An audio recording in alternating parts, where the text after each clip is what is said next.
Hi mates, this is part 3 of Erin's dream, the training of the 144,000.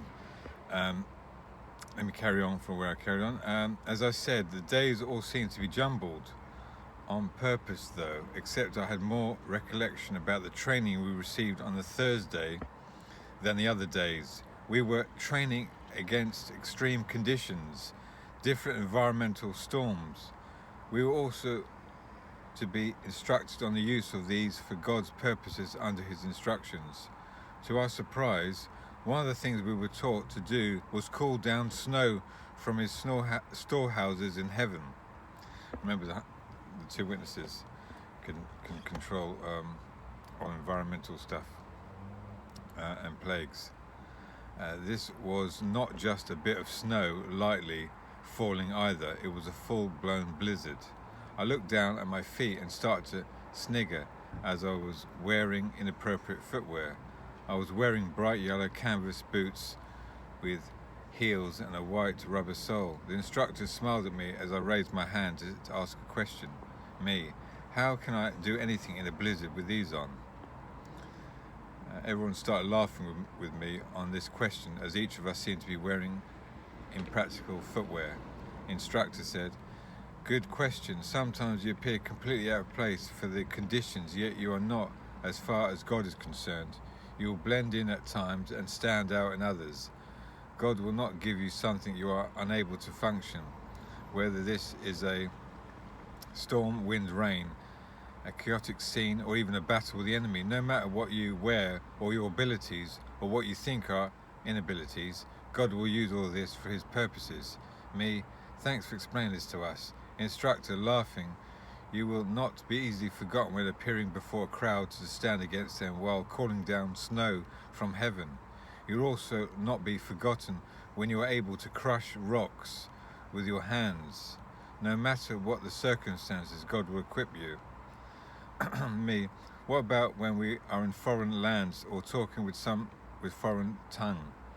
Instructor, the timing of your question is perfect. By tomorrow morning, you will know all of the language of man, all of the languages of man. Each one here will know the language of the land, no matter where you are called. Remember that Pentecost, they all spoke different languages. You also understand all technologies.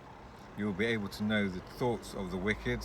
However, you will also be instructed on how to turn off these thoughts as led by God, so that you will be able to rest properly. You will only understand or have understanding as revealed by God. Reading thoughts. Remember, Jesus was able to read the thoughts of the Samaritan woman about how many husbands she had or didn't have. Carry on. Me, are we unique in all what we, or are we the same? Instructor, you have only to look around you to see that you are not clones. You are a unique handprint from God himself, and each one of you will also have specialities. Some will be called for different assignments. However, in all things, all will know that you are a child of God and special for his purposes. At this point, one of the members had to leave, but just for the rest of the day. He waved to us and then was gone. The instructor waved back and then continued. The instructor said, "There will be nothing able to come against you with any success. You will be a great frustration to the enemy. You will be a banner of God's hope to those who seek him and those God has called. You will see and experience many difficult things. You will work 6 days and rest on the 7th day. On this day of rest, God will whisper to you mysteries, and you will dream of things to come in the next week.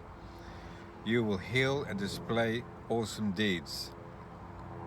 Never has there been a time and times like these on earth, and never will there be again.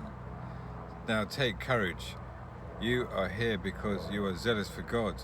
You have an aversion to evil and a repulsion against the wicked schemes of man.